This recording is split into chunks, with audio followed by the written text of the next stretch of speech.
Would you believe me if I told you that an ancient Gnostic teaching, preserved among the Nag Hammadi discoveries and attributed in one of those texts to Jesus, offers a fast, verifiable way to perceive something like your own aura right now, in your mirror?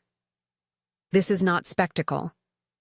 It's a simple, body-rooted check that these traditions claim was used for recognition, 3 signature loci in the body that, when attended to correctly, produce a subtle, immediate confirmation.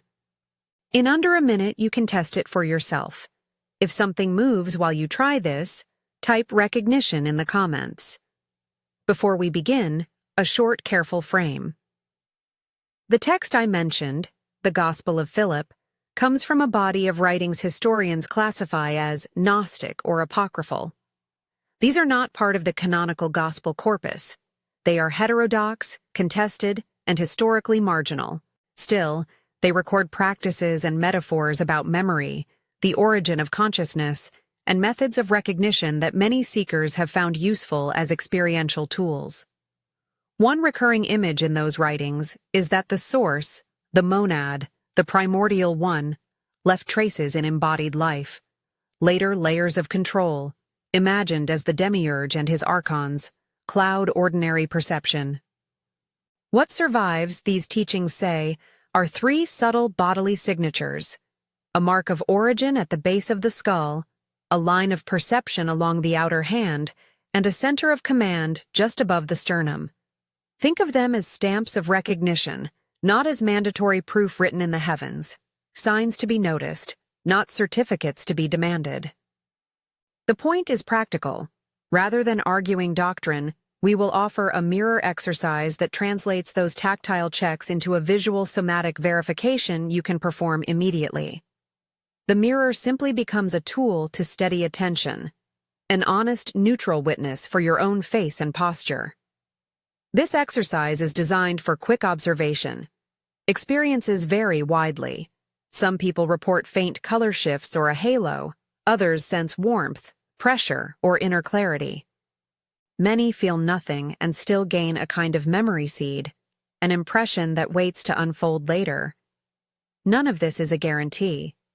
Treat it as a calibrated experiment on your own perceptual field. Find a quiet place with a plain mirror, minimal distractions, and soft, even light. A bathroom mirror will do. A handheld mirror will do. Sit or stand comfortably with neutral posture, shoulders relaxed, neck free. If you need to avoid touching your neck or chest for medical reasons, you can do the entire exercise visually. Use light touch only if you choose to touch. Never press, never force. If at any moment you feel dizzy, short of breath, or otherwise uncomfortable, stop the practice and rest. If sensations are unexpectedly intense or unsettling, consider pausing and, if needed, seeking appropriate support. Begin with 3 slow, mindful inhales and exhales. Breathe in through your nose, letting the belly soften, then release a gentle out-breath. This brings the nervous system into a receptive register. It quiets the reflexive rush of thought and tightens your ability to notice nuance. Keep your gaze soft. Instead of staring intently at a single point, allow your eyes to take in your whole face, then relax as if you're looking through the glass at a dim, luminous photograph of yourself. Hold the mirror about arm's length. Take one more breath and let your jaw unclench. Relax the muscles around the eyes so your expression becomes neutral. Curiosity, not expectation. The first check maps to the base of the skull. This is the origin signature. Gnostic handbooks describe it as a primal seal. Somatically, people often notice something like a sense of rootedness or a faint hinter glow just behind the head. To test it in the mirror, bring your dominant hand behind your head and rest the fingertips very gently at the base of the skull. No pressure, only contact. If you prefer not to touch, simply move your hand behind your head without touching, or place your attention with your eyes alone on the silhouette of your head against whatever background the mirror shows. While you maintain that gentle contact or that visual focus, observe the reflection for any subtle change. A slight brightening of the outline behind the crown, a micro halo, or simply a felt increase in clarity in your mind, like a remembered image surfacing. Give this 3 to 6 seconds. Don't hunt for drama. Notice the smallest variation. If a thought interrupts with, "This is silly," or "It's just imagination," gently note that thought and return to the gaze. Next, the second check, the lateral hand line, the perception signature. The teaching points to the outer edge, the ulnar border, of the hand as a perceptual seam where the world meets the self. For the mirror adaptation, extend your hand so the side of it faces the mirror, the little finger edge closest to you. Hold it near the plane of the glass, parallel to your face, and soften your focus so that you can see both the hand and the faint edge between the hand and the space around it. If you like, very lightly trace the outer line of your hand with your thumb. If not, simply hold the hand in view. Watch for a narrow line of luminosity, a slight shift in the rim of light around your hand, or a tiny flare where the hand meets the reflected space. Some people notice a quick ripple of color along that edge, as if the field around the skin briefly tightens its outline. Others feel a gentle tingling or a micro-pressure in the fingers. Again, 3 to 6 seconds is enough for this check. If judgmental thoughts intrude, "I'm imagining color," label them as interruptions and return attention to the hand edge. This is the essence of the exercise, noticing the interference without surrendering to it. Finally, the third check is the center of command, located high on the sternum, what the tradition calls the seat of directive presence. In the mirror, place 2 fingers lightly on the notch at the top of your breastbone, or if you prefer not to touch, imagine placing your attention there while keeping your hands visible. As you settle that attention, notice the reflections midline near the center of the chest. Some will perceive a faint central glow, a breath-synchronous pulsing, or a subtle shift in color or depth at that point in the reflected image. Others report a felt tightening of intention, as if something inside aligns with speech. Hold this once more for a few seconds. If your focus is steady, say the activation line inward, aloud or silently, whichever feels safe and authentic. The activation phrase I recommend is short and declarative. Say it to yourself as you hold the mirror and attend to the chest center. I recognize origin. I open perception. I claim command. Speak it slowly, as if giving permission to a long-dormant part of yourself to remember. This 9-word declaration is not a magic formula that forces a spectacle. It is a tonal key, a linguistic anchor that often helps the body settle into recognition. Some people whisper it, others speak it firmly. Use the volume that matches your interior sense of safety. Taken together, the 3 checks should take under a minute.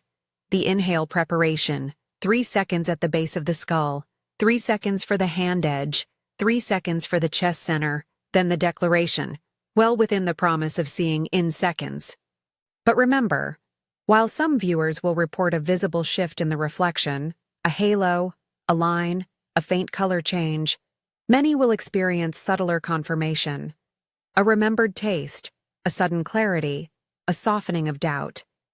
Both outcomes are meaningful. The exercise measures receptivity, not belief. It asks you to test the body as an archive of memory rather than to accept an external authority. You will likely experience immediate internal objections. These are predictable and useful. Inside your head, you may hear a running commentary. "This is nonsense. You're being tricked by light. You're just focusing harder," or "nothing happened." The Gnostic framework names these intrusions as archonic thoughts. No need to adopt that language if it feels strange, but the practical point is the same. Cognitive chatter is expected. Do not be shamed by it. When a dismissive thought arises, treat it like a passing cloud. Name it internally, thinking, and gently return to the mirror. The act of noticing the interruption without engaging it is precisely the skill the practice develops. If the thought is strong and persistent, try a micro-shift. Close your eyes for a heartbeat, feel the contact point for 3 breaths, then reopen and look again. This simple reset often breaks the loop of skepticism long enough for subtle perception to register. If you found nothing at first, congratulate yourself anyway. The practice deposits a tiny imprint of attention called anamnesis, a seed of remembering that operates beneath the surface. Many practitioners report delayed confirmation, an unexpected moment later in the day when the memory of the sensation blooms into a faint halo or a sudden sense of presence. The mirrors in these traditions were not detectors but teachers. Their role was to train attention until recognition happened with increasing ease. A few practical variations make the exercise accessible. If lighting is too harsh, soften it. If you cannot sit in front of a mirror privately, use a reflective window or a polished surface and adapt the distance. For those with neck or chest sensitivities, perform all 3 checks visually, using the hands only as visual markers rather than physical contact. If you wear glasses, try the exercise with and without them. Refractive differences can change how edges and glows appear. If you are wary of speaking the activation aloud, say it silently 3 times while maintaining visual focus. If you are in public or feel self-conscious, practice the visual-only version at first. Attention itself is the key. Be mindful of safety. Use a light touch if you bring fingers to neck or chest. Stop immediately if you feel discomfort, dizziness, or any unexpected physical reaction. This is a perceptual check, not a therapeutic technique. It is not a substitute for medical or mental health care. If experiences become emotionally overwhelming or persistently destabilizing, please seek appropriate professional help. Why did such practices become marginal or secret? Part of the claim in these Gnostic streams is sociological. Practices that enable direct recognition of the divine within the body make institutional intermediaries less necessary. A method that allowed a person to self-verify their link to the source could undercut systems of authority that control spiritual access through office, ritual, or text. Whether you accept that framing or not, the pragmatic takeaway remains.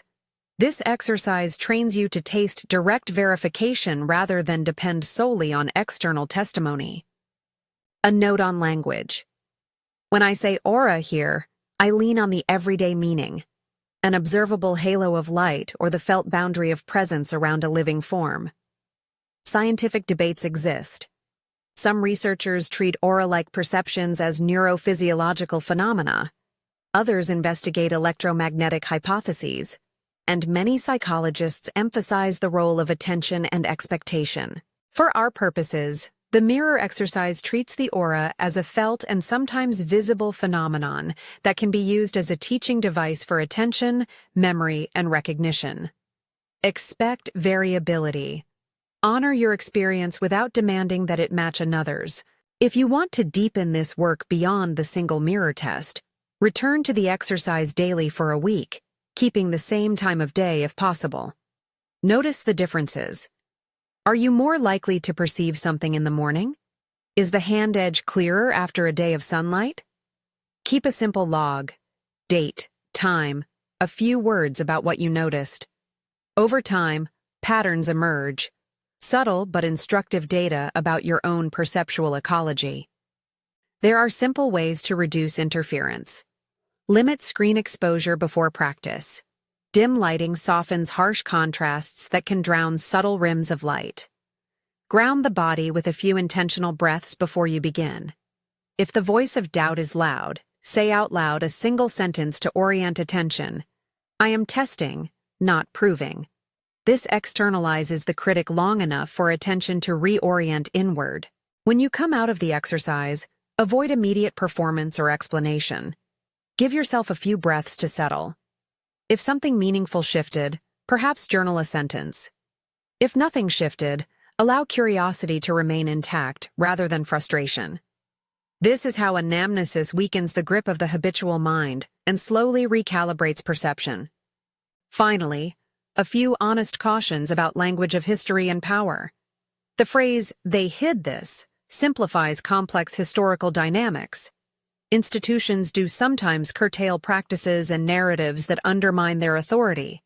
but the disappearance of practices can also be due to accidental loss, shifting cultural priorities, or the vagaries of textual transmission. Name the sources accurately. The method we drew on here is inspired by Gnostic materials, apocryphal, historically contentious, but the practice itself is a contemporary adaptation designed for safe, immediate verification. The mirror is simply a mirror, neutral, unforgiving, and, at the same time, a compassionate tutor if used with humility. It does not certify identity for others. It helps you recognize a tonal register within yourself. If you tried the checks and felt a subtle movement, color, halo, warmth, a tightening of intention, type recognition below so this community can notice the variety of responses. If you prefer a private record, keep the memory for yourself. If this practice intrigued you and you want a deeper activation, an extended sequence that translates these signatures into daily habits of presence, subscribe for the next activation where we translate these signatures into practical, everyday practices. In the next session, we'll expand each check into a longer, integrated routine that supports ongoing anamnesis, including breath work, gentle movement, and a sequence of focused phrases to help anchor the perceptual changes into daily life. Walk away now with two things. First, the confidence to test your experience directly. The experiment is yours to run. Second, the patience to treat nothing as a verdict. Recognition often arrives in small increments. Treat your mirror time as laboratory practice, short, repeatable, and non-judgmental. I recognize origin. I open perception. I claim command. Go gently.